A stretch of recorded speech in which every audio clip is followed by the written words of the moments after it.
G'day and welcome to Car Camping Tasmania. You know, just recently I posted my first video and I was pretty excited about it. In fact, this is the second video. This is a little different to the first one I did. It took me well over a year before I posted my first video. You know why? Well, it wasn't because I was afraid of failure. It wasn't because of procrastination. I suppose you could call it analysis paralysis. I didn't know what sort of visual format I wanted to do it in. When I first started this series, I asked myself a question. Why do I want to do it? The first answer that came to mind straight away was basically I wanted to share my experience. I wanted to share the benefits of car camping.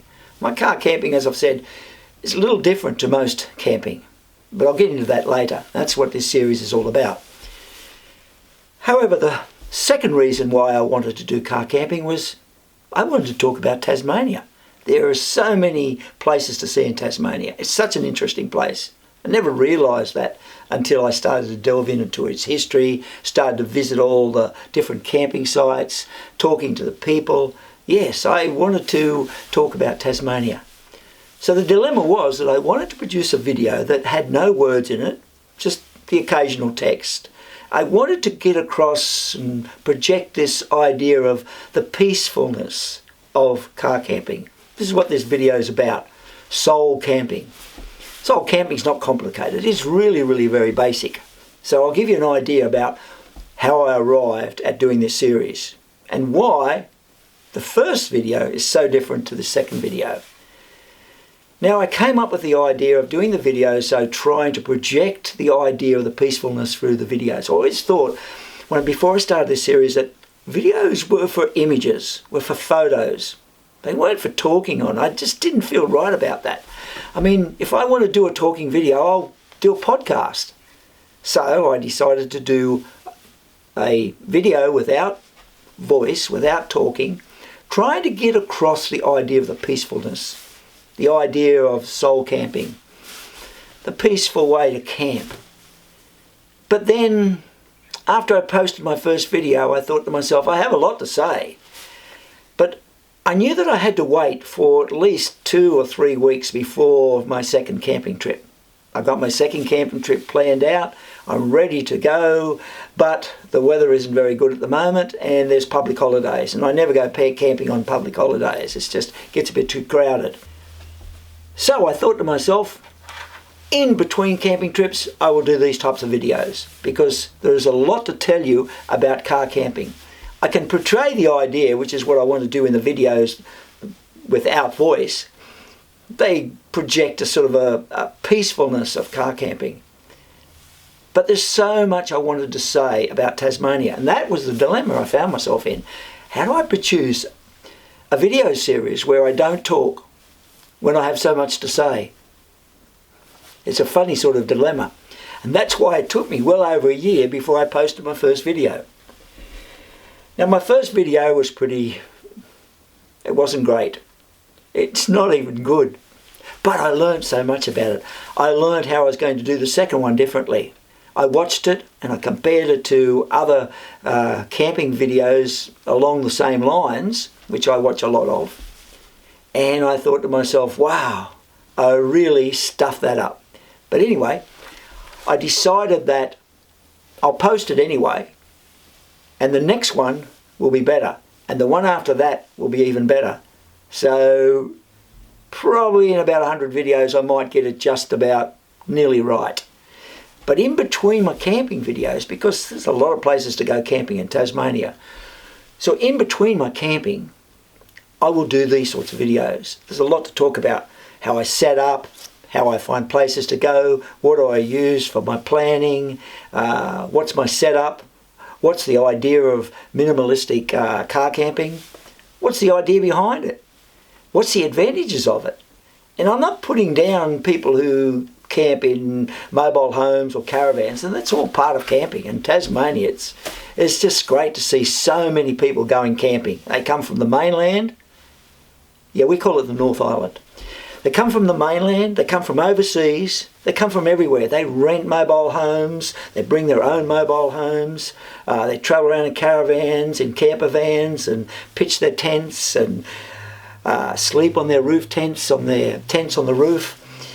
You go into a camping ground and you see all these types of camping. It's really, really great. But personally, I like to go to a camping ground where there's nobody else around. I like to find myself with my wife walking along the beach and there's nobody there. And that's not all that difficult to do in Tasmania.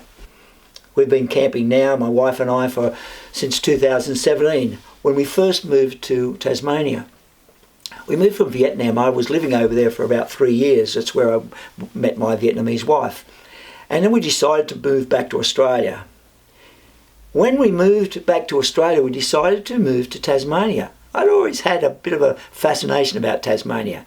Growing up in New South Wales, I suppose most Australians looked at Tasmania as, gee, Tasmania way down there, so bloody cold. Why the hell do the people live down there for?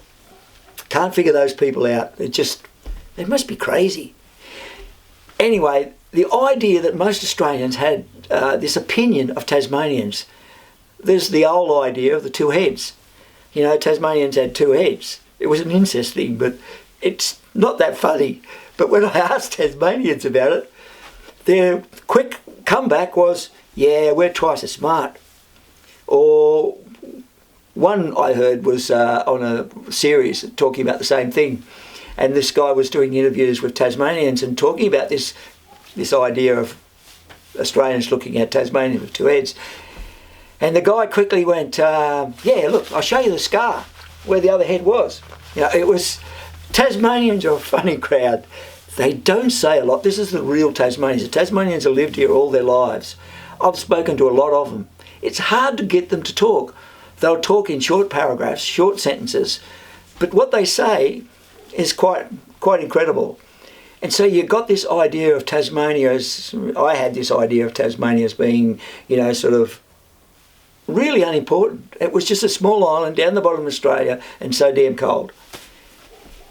But that's when things changed. When I came to Tasmania, I got into car camping. And one of the things I wanted to do was to go to certain areas around Tasmania, and I wanted to discover the history behind the places I was going to. So I started buying books, I started going to museums, I started finding out a lot of things about Tasmania. I watched a lot of videos on Tasmania, some really good videos on Tasmania, made from a historical point of view. There's a lot of videos made on camping in Tasmania too, and they're usually very good to get an idea of places. But the idea of car camping Tasmania is to find those places that are fairly isolated, that give a lot of privacy, and they're free, and they provide a really great place to see. There's a lot of beauty in Tasmania. So it's not hard to find camping sites where, you know, you can either go for a walk in the bush and have an amazing experience, or you can put your tent right next to the beach and look out at the beach, or put it in a valley somewhere next to a river, or in Tasmania next to a lake. There's lots of lakes in Tasmania, and there's lots of free camping sites next to lakes. So in fact, the next one I'm going to do, Car Camping Tasmania series, in my camping series, will be on a lake, near a lake, on the edge of a lake, not on a lake. Yeah, so on the edge of a lake. So how did I get into car camping? Well, it was by accident really, because when I moved to Tasmania in 2017 from Vietnam, where I'd been living about 3 years, where I'd met my Vietnamese wife, we moved to Tasmania. And the idea was that I was going to do up an orchard, grow some organic vegetables and things like that. So I decided to buy a Commodore station wagon, a second-hand Commodore station wagon. And so I wanted to introduce my wife to my family and friends on the mainland.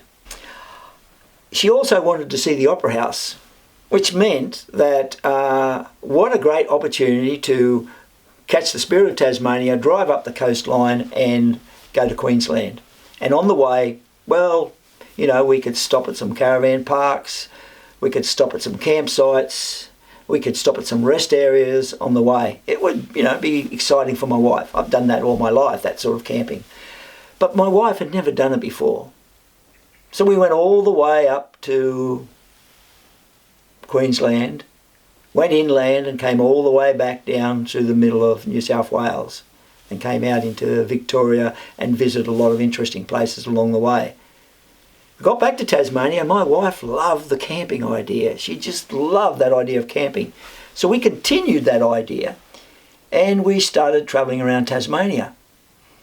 I suppose you could call the type of camping we do is minimalistic, because we just threw a mattress in the back of the station wagon, threw some cooking gear in, and that was it. Basically, that was all we did. My wife was never fussy about having tables or special gear. She was just marvellous on how she put things together. It was so incredible.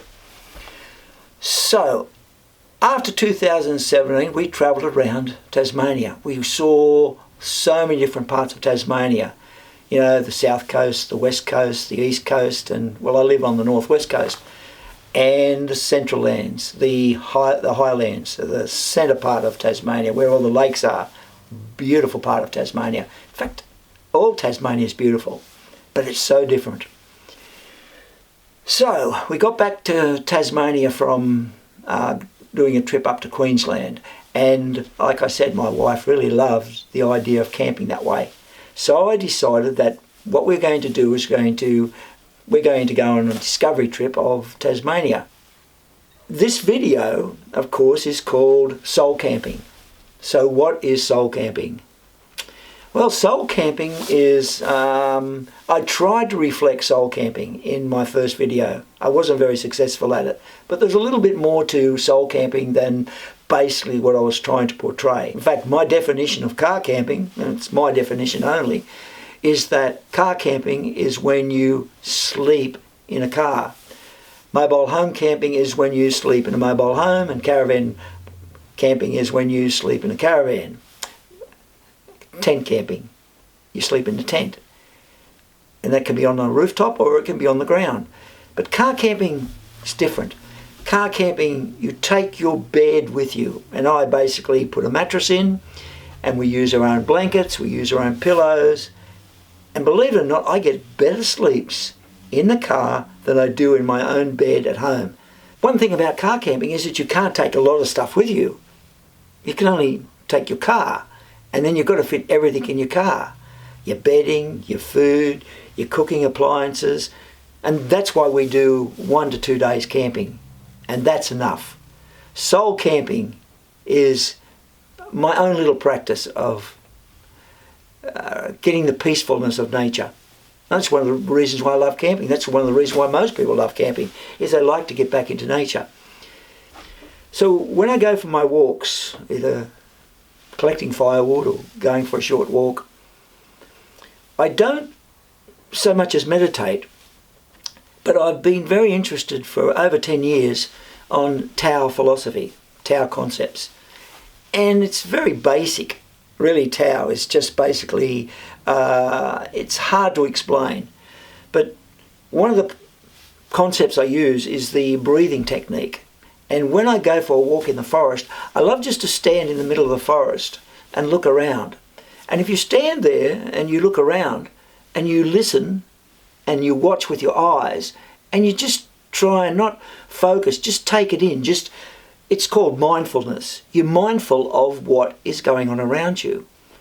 And to add to that, if you try some breathing exercises, you don't have to sit down like a Zen Buddhist and fold your legs. You just can stand in the middle of the forest, listen to the sounds of the birds, look at all the beauty around you, and you just start to do some breathing. You just breathe in and out, very slowly. And as you're doing that, you're just aware of your breathing. At the same time, you're just aware of all that's going around you. And after you do that for a few minutes, it's very, very peaceful. There's only one thing, and that is that when I go for long walks, I try the same concept, but instead of the short, long breathing in, breathing out, and being aware of my breath, is I do what is called deep breathing. And deep breathing is a lot different. You do a lot of breathing so that it goes right downside into your lungs. And then you let that air out very slowly. And you've got to practice it. But deep breathing is not something that I normally do when I'm looking for peace in the middle of a forest. Deep breathings I do if I go for a long walk and I'm getting a bit exhausted. Can't walk like I used to, but sometimes you get a bit tired and you've got to keep up with the rest of the crowd. So I will find that once we stop, I will just go off to myself, by myself, and I'll do some deep breathing. So deep breathing gives you a lot of energy. I mean, a couple of minutes of deep breathing and you've got so much energy you just want to head off. In fact, one little tip, never do deep breathing just before you go to bed, because you'll never get to sleep. I made that mistake a long time ago when I got into understanding Tao philosophy. So basically soul camping is finding yourself and your wife, or by yourself, depending on who you go with, but just finding a place to, commune with nature. Sounds a bit funny, but that's what it's all about, communing with nature. Being aware of what is around you. Walking on a beach by yourself and looking back and seeing only your footprints. And that's not uncommon in Tasmania. Really, it's not that difficult to find a place where there's no other campers. You just got to find the right time of the year, the right place to go. The idea of free campsites is I wanted to explore different parts of Tasmania. And I thought, how am I going to choose the sort of camps I go to? Because you can go to camping grounds where you don't have to pay much money, maybe $13, $14, $15 a night for two people. But what I really want to do was to explore those sites that I've done a lot of research on, of the camps that are free. And within about 3 hours drive, I should say, 3 hours drive from where I live, there is over 100 of these free campsites where you don't have to pay any money. There's not many facilities in these types of campgrounds. Usually there's a drop pit toilet, and that's about it. But because not a lot of people go there, you can basically have the campsite to yourself. And even though a lot of people do camp there in the warmer weather, in the colder months, you basically got the whole beach to yourself. You got the whole campsite to yourself. And you can do lots of walks by yourself. So you might be asking the question, what do I need to soul camp for? I mean, I could just go camping and still enjoy it. But in your own way, that's soul camping. It's just I do it a little bit differently and I share my experience about it. I perhaps need soul camping a little bit more than your probably average camper. My problem is that I get caught up in social media. I watch videos on camping, I watch videos on the Tao, and lately I've been watching videos on the Ukrainian war, and that's not very peaceful to do. It's history in the making, and what's going on in Ukraine is fascinating. I love history, and we're seeing history in the making right now. And so I watch as much as I can about the war and try to learn as much about what's going on over there. I try to stay away from the main news channels because they really try and put a slant on their news to get people to watch their news. But I watch about 4 different people, and they're experts. They analyse the war. They've got some of them have got military history. In fact, 3 of them have got military history.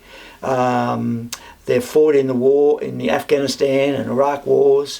One particular video I watch is a soldier who is actually fighting in Ukraine, and he does posts.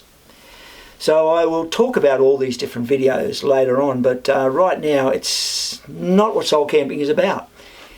Soul camping is about how to get that out of your mind, how to free your mind. And this is part of the reasons why I love to do soul camping, because I really need to get away from social media. I don't look at my phone. I don't take my computer. I just love to get away from it. I've just got to read something, and I've got to take my glasses off to read because my glasses are for long distance. I can read very small print. So I just want to share with you something that which is found in Tao philosophy. And the idea is there's a passage in a book called Decoding the Dao, which I own, and it's from a Tao master called Hai Seng Gong. And he talks about heaven that's within a heaven. Just be patient. I know it's a bit strange, but he talks about this heaven that's within another heaven. And within the mind, he says, there is another mind. And in the breath, there is both fullness and emptiness. And he goes on to say that this allows us to cast aside feelings and desires and videos of the war, I suppose, and remain in the middle, which he says is in harmony. Very strange. It's hard to work out Tao sometimes, but it really touches your soul sometimes about what they're saying. So in heaven there's another heaven. Within the mind there is another mind. And in the breath there is both fullness and emptiness. And he goes on to say that it's in this state that allows us to cast aside feelings and desires and worries, I should imagine, and remain in the middle, in harmony. Now, the Tao is certainly a mysterious, and it's hard to understand, but a few paragraphs later in this book, there's this passage that seemed to perfectly describe the sort of YouTube video series that I'm trying to do. And it goes, hence communication without words and understanding without words often facilitates a truer and deeper understanding. I suppose this is one of the reasons why I love to study the Tao. I mean, I might have read that passage a few times in the past, but when I tried to realise that it applied to making my video series, it really showed me the direction I need to take. And so that's the reason why I don't use speaking in my videos. It's because basically I'm trying to achieve a deeper understanding, a projection of the peacefulness of soul camping. I know this might sound a bit crazy, but this is where I'm at the moment.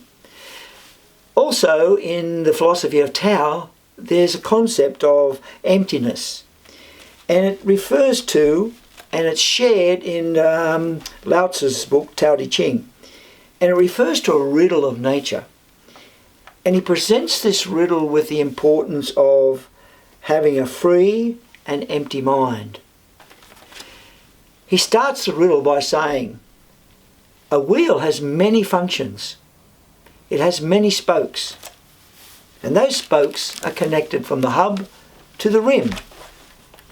But there's one thing that is the most useful part of the wheel, and that is missing. Understand the riddle? What's he talking about?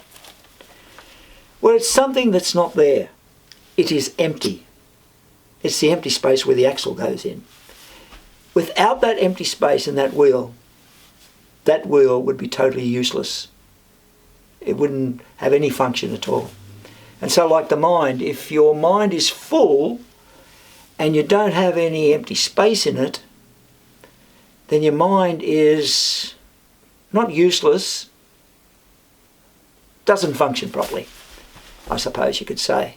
And I know that if I spend too much time following the Ukrainian war and looking at my camping videos and doing my Tao video, looking at my Tao videos, my mind gets full of these things. And I find that in my general life, I find it hard to function. I start to think about things a lot deeper. And that's not a good idea, especially when you're trying to find a peaceful life, which I've found here in Tasmania. I mean, you can bury your head in the sand and pretend that the war doesn't exist. But I don't think that's natural. I think, we live in a world where we're all one family. And this is history. And one of the reasons why I love to study about Tasmania is the History of Tasmania. Sometimes I'll be sitting in the campsite, or I'll be walking in the bush looking for firewood or going for a walk, and I'll suddenly stop and I'll think, imagine what this place was like 300 years ago. I mean, there was no Europeans then. There would have been just the First Nation people. And they were so in touch with their environment. It's hard to imagine how close they were to nature. Unfortunately, there's a lot of bad history in Tasmania as far as the First Nation people go. But that's not what I think about. I think about what it must have been like for them. They had all this food. They could catch wallabies. They could catch emus. They could catch all sorts of wildlife. And they could collect shellfish and pippies and oysters and all sorts of things. I did read that the First Nation Tasmanians, they didn't go fishing, and they didn't own a boomerang, and they didn't have a pet dingo dog. And one of the reasons for that, I believe, is because 10,000 years earlier, when Tasmania separated from the mainland, the Aboriginals that were here in Tasmania, the original Aboriginals, lost complete connection with the Aboriginals on the mainland. And so 10,000 years they were here completely alone, developing their own culture, their own lifestyle, and they actually looked different from the mainland First Nation people. They had woollier hair. I think they might have been a bit darker. I'd have to do my research on this again because I did a bit of reading about this. But it's fascinating to know that, wow, there's probably about 10,000 First Nation people in Tasmania when the Europeans come. And so they had a lot of Tasmania to cover. And are a pretty friendly bunch of people. And imagine I would stand in the forest, or I'd stand collecting wood, and I'd stop and I'd say, I try to imagine looking out and seeing a family of First Nation people go walking past. No shoes, just carrying their weapons and their food items, and so in touch with nature, so close to nature, that that's one of the reasons why we don't have dingoes in Tasmania. And because of that, a lot of wildlife. We have a lot of the wallabies and the wombats and the different natural animals in Tasmania. They don't have any competition. They don't have any predators. They don't have anything to fear, except for humans, of course. But it's one of the reasons why when you come to Tasmania, you'll always see lots of animals. Lots of possums, lots of wallabies, lots of bird life, and sometimes you've got to be really careful because the snakes in Tasmania are poisonous. So you've really got to be careful when you're walking through the bush. There's another interesting story that I want to share about this idea of not talking in videos, trying to get across this peacefulness, doing some soul camping, trying to clear your mind of all the stuff that's in there. Try to empty your mind, free your mind. And the story goes back about 30 years ago, might even be more, 30 years ago. And I was living in the country. I was driving along this country road when I saw a young man hitchhiking. So back then, you never had any worries about picking up hitchhikers. You'd stop and I picked him up. The moment he got in the car, he handed me a note. And on the note, it said, I'm on a speaking fast. Well, I knew straight away what that meant. So for the next half an hour while we drove into town, we never spoke. We just sat there. It was really a strange experience. So at the end of the ride, he hopped out, nodded to me, and off he went. He couldn't say thank you because he was on a speaking fast. But I never forgot that experience. And when I started doing my research for how I was going to present my videos, I realised and remembered that story, and that story has never left me. And so the idea of presenting a video series on camping and not standing there and talking about how I'm going to pitch up the tent and, the talking just didn't seem to fit in the type of videos that I wanted to do. And like I say, I also had a lot of talking to do. I wanted to say a lot. So how was I going to fit all this talking into a video that had no talking? So I realised that it was going to take me 2 or 3 weeks between camping trips before I could produce those sorts of videos. So in between, I could make these sorts of videos and talk your head off. But one of the things I want to really talk about, and one of the things that I will use these videos for, would not just be about my car camping and my setup and the reason I do it and the places I go and the critiques of the campsites where I go to. That'll all be part of it. But one of the most important parts of these talks will be me sharing about Tasmania. Now, just before I finish the video, what I'm saying is that if you want to do soul camping, you don't have to come to Tasmania. You can do it in your own backyard. Well, not your own backyard so much as your backyard, but in your own area. You could look for camping sites. Look for camping sites that are free. Set your car up. You don't need a lot of money to do car camping, but the idea is to, find, I suppose I'm in search of the best free camping sites. And at the same time, I'm looking forward to exploring these camping sites. And I've done my first one, which was up in the Tone Reserve, which was my first video. This is my second video. So my next one will be about a campsite near a lake. So I'd like to thank you for watching and look forward to doing the next video.